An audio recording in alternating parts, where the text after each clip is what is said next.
आज का विषय है भारत और चीन के मध्य विवाद। भारत के यशस्वी प्रधानमंत्री मोदी जी ने 5 अगस्त 2019 को ये घोषणा कर दी कि धारा 370 और 35 से कश्मीर से हटाई जाती है। अब कश्मीर भारत का अभिन्न अंग है। भारत का संविधान यहाँ पर भी लागू होगा। और उसके तुरंत बाद संसद में अमित शाह जी ने यह घोषणा कर दी कि जान दे देंगे, लेकिन भारत की भूमि का एक एक इंच हिस्सा वापस लेंगे। पीओके के वापसी की घोषणा। ये घोषणा होते ही चीन विचलित हो गया। चीन शुरू से ही साम्राज्यवादी रहा है। उसकी किसी नीति पर, किसी बात पर कभी किसी ने विश्वास नहीं किया। पीओके का कुछ हिस्सा कश्मीर ने चीन को गिफ्ट दे दिया और उस जगह पर वन बेल्ट वन रोड का निर्माण चीन ने अरबों खरबों की लागत लगाकर किया। यह सड़क चीन को एक आर्थिक कॉरिडोर देती है। जैसे ही उसने ये सुना कि भारत अपनी जमीन वापस ले लेगा, उसे वन बेल्ट वन रोड की चिंता हो गई। उसे उस अक्सई चीन की चिंता हो गई जो उसने 1950 में भारत से हड़पा था। 1951 से लेकर 1957 तक चीन ने अक्सई चीन में भी एक बहुत बड़ी रोड का निर्माण किया जो करीब 180 किलोमीटर लंबी है। इससे उसका एक अघोषित घोषणा पत्र साबित करता है कि अक्सई चीन पर चीन का कब्जा है। दुष्ट चीन की ये नीतियां हमेशा से ही बहुत कायरतापूर्ण रही हैं। किसी की भी जमीन हड़प लो, साम्राज्य को विशाल करो। भूटान, सिक्किम, नेपाल, ताइवान, हर जगह चीन की बुरी नजर है। लेकिन जब उसने देखा कि भारत तो अपनी जमीन वापस ले रहा है, अब मेरी जो नजर आगे गलवान घाटी पर है वो मैं उसे कैसे हासिल करूंगा, और कहीं ऐसा ना हो कि भारत पीओके भी वापस ले ले, उसका वन बेल्ट वन रोड भी चला जाए, अक्सई चीन भी चला जाए और गलवान घाटी भी हाथ ना आए। गलवान घाटी क्या है? ये एक बफर क्षेत्र है, एक ऐसी जगह है जो कि एलएसी वहां पर से गुजरती है। ये लद्दाख और चीन के बीच में एक जगह है, एक घाटी है, और यहाँ पर एक नदी बहती है जिसे गलवान नदी कहते हैं।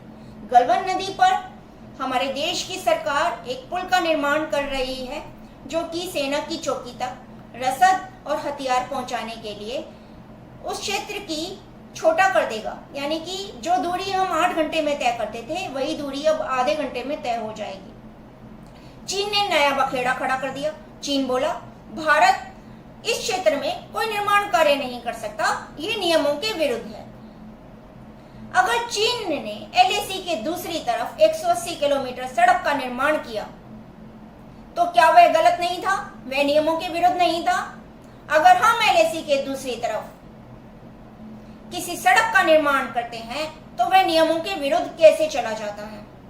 और वह भी तब जब यदा कदा, जब मर्जी चीन के सैनिक हमारे क्षेत्र में घुस आते हैं, बफर क्षेत्र में घुस आते हैं, गलवान घाटी में चौकियां बना लेते हैं और सैनिकों को धमकाते हैं, छीना झपटी करते हैं। अभी पिछले महीने ही चीन ने हमारे 20 सैनिकों को शहीद कर दिया।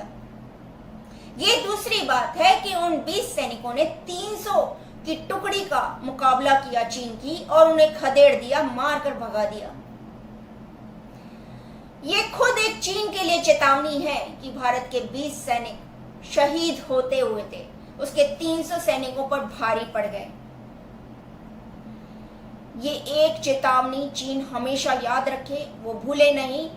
हम भारत हैं, हम धर्म वाले देश हैं, हमारी सभ्यता, हमारी संस्कृति हमें किसी का क्षेत्र हड़पने की इजाजत नहीं देती। हम साम्राज्यवादी बिल्कुल भी नहीं हैं चीन की तरह, लेकिन हम अपनी भूमि को कभी किसी दुश्मन के पास बिल्कुल नहीं जाने देंगे। और अगर किसी ने भी हमारी धरती पर आंख गाड़ने की कोशिश करी तो हम उस आंख को फोड़ देंगे। और अब तक हमारी जमीन जिसने भी हड़पी है वो हम हर कीमत पर वापस लेकर रहेंगे। 130 करोड़ का हमारा देश, हर व्यक्ति सैनिक की भूमिका निभाने के लिए तत्पर और ये वचन देने के लिए तैयार कि हम अपनी एक एक इंच जमीन वापस लेकर रहेंगे।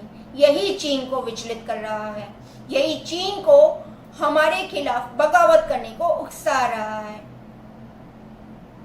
लेकिन जिस चीन ने अपने संबंध विश्व में कहीं नहीं बनाए, ना कोई देश उसको सपोर्ट करता है, ना उसका कोई पड़ोसी उसको सपोर्ट करता है, जबकि भारत के साथ America, Germany, Japan, Israel, Europe सब आगे आकर खड़े हैं कि कोई भी परेशानी हो, कोई भी जरूरत हो तो भारत का साथ देने के लिए सभी तैयार हैं। ये भारत के मित्र हैं, ये भारत की दोस्ती है, ये भारत की संस्कृति है और सभ्यता है कि उसने ना सिर्फ अपना घर बसाया, हिंदुस्तान बसाया, बल्कि उसने सभी देशों को अपने लिए एक मजबूत फ्रेंडशिप बनाई है, दोस्ती बनाई है। ये सबसे बड़ा हमारे हाथ में हथियार है, हमारे देश के सैनिक और हमारे दोस्त। चीन और उसके नापाक मंसूबे यहाँ पर दम तोड़ रहे हैं, उसके सपने टूटते जा रहे हैं जो भी उसने अपने साम्राज्य को बढ़ाने के लिए देखे थे, और हम उसके इस नापाक इरादे को कभी भी कामयाब नहीं होने देंगे, क्योंकि सारी दुनिया जानती है यूनान, रोम, मिस्र सब मिट गए जहां से, कुछ बात है कि हस्ती मिटती नहीं हमारी। जय हिंद, जय भारत, वंदे मातरम।